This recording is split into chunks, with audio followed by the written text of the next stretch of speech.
que c'est la faute à Jean-Jacques, c'est que quand il m'a invité et que j'ai répondu oui, alors que ça faisait 11 ans que j'avais refusé toutes les invitations, donc c'est la première fois depuis 11 ans que je reprends la parole en public, et je lui ai dit oui tout de suite parce que j'ai une longue histoire d'amour avec Muriel, Sophie Meulemans et Marie-Rose Cavalier, c'est-à-dire initiative citoyenne. Hein, donc c'est mon histoire d'amour, c'est initiative citoyenne.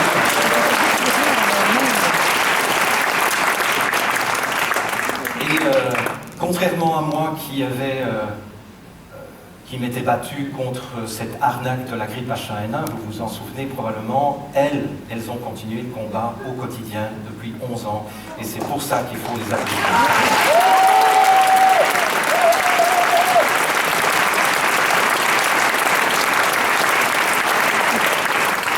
Et donc pour terminer, la raison pour laquelle elle dit c'est la faute à Jean-Jacques, parce que quand elle m'a invité, elle m'a dit, je lui ai demandé, tu as réservé une salle de combien de personnes? Et tu m'as répondu, une salle de 200 places ou 250 places. Et je lui ai dit, mais attends, si les gens savent que je viens, ça va pas le faire, on a fait. Réserve une salle de 600, 650 places et on va la remplir, cette salle. Et effectivement, elle est remplie.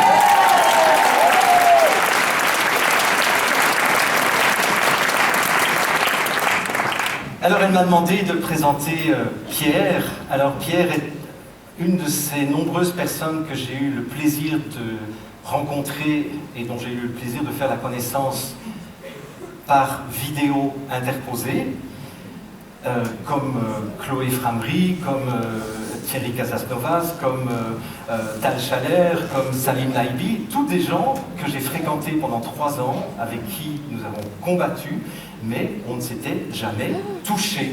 Donc là, ça y est, je sais que Pierre existe, et lui, il sait que j'existe aussi.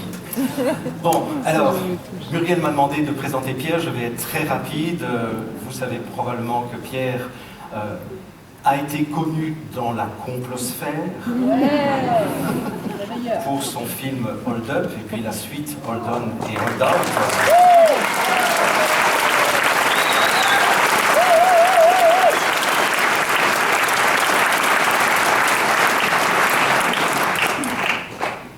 Et Pierre dira d'ailleurs ce qu'il en est devenu de l'histoire de Hold Up, ça je vais lui laisser le dire.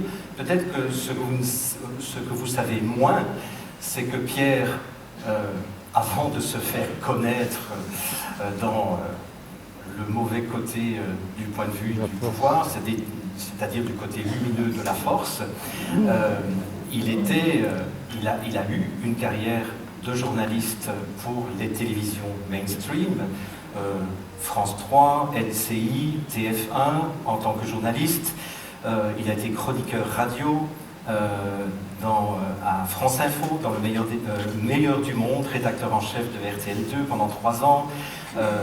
Il a été aussi correspondant de guerre pour Europe 1 et France Info. Donc, c'est pas quelqu'un qui est sorti de nulle part, donc c'est plus de 25 années d'expérience en tant que journaliste, reporter, documentariste, des documentaires au nombre d'une quarantaine, si je ne me trompe, ou c'est ça.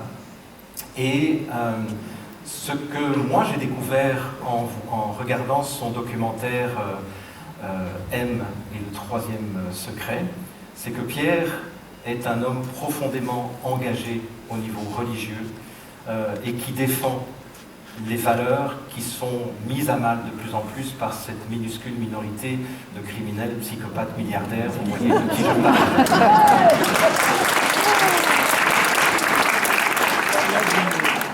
Et j'ai vraiment accepté avec plaisir de faire l'introduction et je vais faire la modération de questions-réponses après le film, parce que ce que j'apprécie vraiment dans les contacts que j'ai eus avec Pierre, c'est que c'est un homme qui s'engage pour des valeurs, pour les valeurs qui feront en sorte que l'humanité puisse avoir un avenir possible.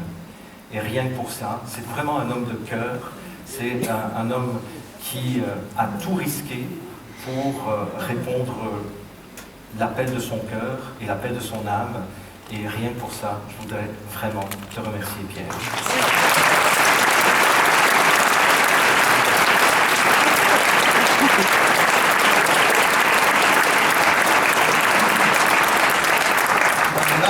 Là, tout est dit. Non, je voulais juste ajouter deux petits mots. Je dois beaucoup à la Belgique, je ne dis pas ça par opportunisme. Mais il faut savoir que j'ai découvert l'amour du journalisme ici à Bruxelles, parce que j'ai fait mon école à Bruxelles. Et j'avoue, quand c'était en 88, donc ça remonte il y a quelques années déjà, et j'avais été, voilà, je garde un souvenir génial de cette époque où j'ai vraiment découvert ce métier. Donc merci à vous tous de m'avoir accueilli pendant un an et de m'avoir permis après de dévorer ce métier un petit peu partout sur tous les continents, de rencontrer des gens exceptionnels. Jean-Jacques a parti d'un engagement, j'ai pas d'engagement religieux, loin de là. Moi, mon seul engagement, c'est de chercher la vérité. Parce que la vérité, elle s'impose à tout le monde, qu'on soit croyant, non-croyant, enfin peu importe. Il y a une vérité, il n'y en a pas 15 000. Et depuis le début que je fais, j'ai la chance de travailler dans ce métier.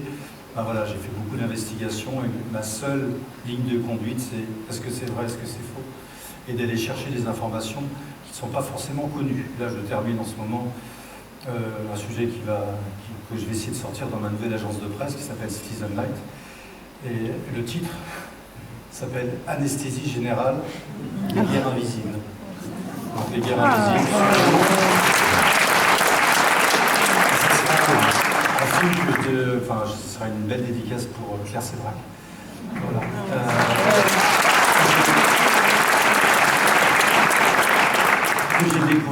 Que j'ai découvert à la suite d'Hold Up. Voilà. Hold Up, vous le savez, devait sortir en salle, et si ce film était sorti en salle, il y aurait eu zéro polémique, et je pense que le film aurait été vu, bien compris, et peut-être les choses auraient été complètement différentes aujourd'hui.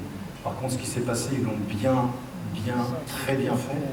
Ils ont cassé le film juste avant sa sortie, qui a été censuré en moins de 24 heures. On n'a pas touché un, et puis je me suis endetté, je suis toujours endetté depuis la sortie de Hold Up. Donc quand vous entendez Pierre Barnarias, il s'est fait des thunes sur le sort de la Covid, non, je vous assure, prenez ma place, je vous la laisse. Même si je suis content de faire ce que je fais, ça n'a pas été simple. Ça n'avait pas été simple, c'est compliqué de continuer d'avancer. C'est pour ça que je suis content de venir vous présenter ce film. Vous allez le voir, c'est assez rigolo parce que j'ai commencé à tourner Miracle en juin 2020. Et en juin 2020, en fait, je pensais sortir ce film fin décembre 2020. Et il y a un autre film qui est passé, qui est passé devant, donc qui est Hold Up. Alors, vous allez voir, vous avez des similitudes au niveau du tournage, puisqu'on j'ai utilisé le même studio dans lequel j'ai tourné Hold Up. Donc voilà, donc c'est encore une fois le miracle. J'ai pu comprendre que parmi vous, vous avez de grands experts. Moi, j'ai un seul avantage sur tout le monde, c'est que je ne sais pas grand-chose en fait. Je n'ai pas beaucoup de culture générale, donc je suis tout sauf un spécialiste. Et c'est ça qui me fait devenir curieux de tout et que je m'émerveille facilement devant plein de choses. Donc quand j'ai commencé l'enquête sur M et le troisième secret en 2014, je me suis rendu compte qu'il y avait un os à propos de l'attitude du Vatican qui acceptait de reconnaître une apparition mais refusait de délivrer le message qui avait été transmis par cette femme, qui est une femme juive priée par des musulmans, par des bouddhistes, qui est Notre-Dame. Voilà, ça avait éveillé ma curiosité, j'avais creusé un petit peu pour essayer de comprendre pourquoi ce secret n'avait pas été révélé. Et forcément, je me suis intéressé au miracle de Lourdes.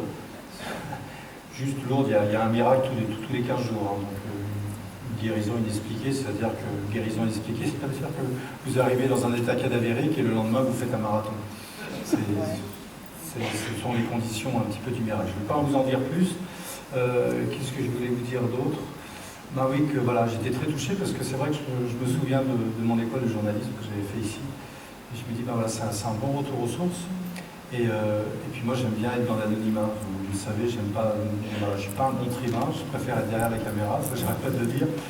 Mais ça me fait quand même chaud au cœur de venir ici parce que les marques de sympathie et ça montre qu'on n'a pas forcément travaillé pour rien. Donc ça me fait vraiment plaisir. Merci à vous. Bon film. Et puis, soyez indulgents sur peut-être la qualité du son. Je ne sais pas, c'est la première fois ce film est sorti en France le 10 avril dernier. Et il sortira au cinéma en Belgique dans très peu de temps, à la fin du mois, début mai. Merci à tous et au plaisir.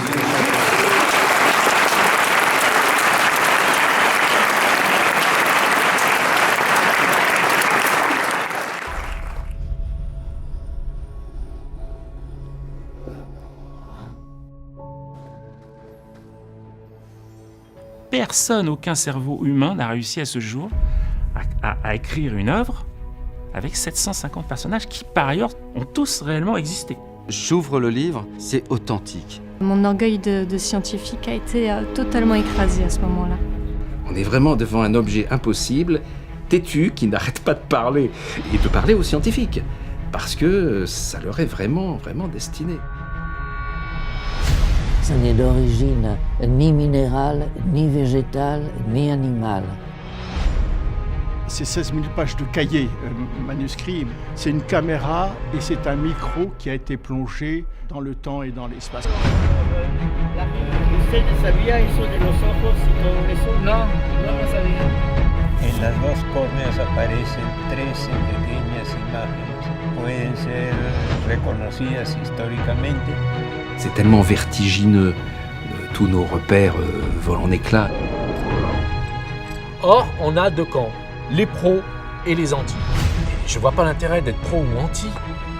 On est scientifique ou on l'est pas.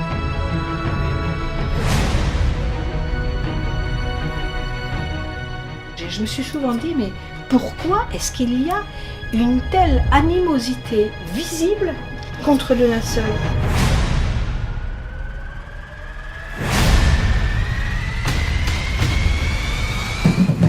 C'est vraiment le jour et la nuit, c'est deux tissus.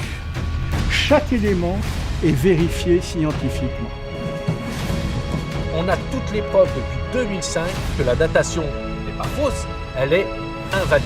C'est quand même un ensemble de découvertes scientifiques absolument incroyables. Et c'est pas contestable, c'est pas contestable.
Directement. Oui, ceux qui veulent continuer tout de suite,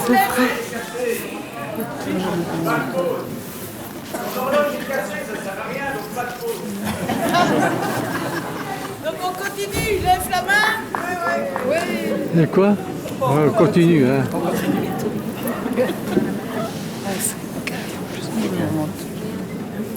Est-ce qu'on reste debout? Est-ce qu'on s'assied? On reste debout. Très bien. Bien, alors nous allons prendre une petite demi-heure pour vous permettre de dialoguer, de partager ce que vous avez ressenti. Profitez aussi peut-être de poser des questions à Pierre, puisque nous avons le privilège et la chance de l'avoir avec nous. Et pour une fois, il n'est pas derrière la caméra, il est devant la caméra, alors profitez-en parce que c'est rare comme occasion.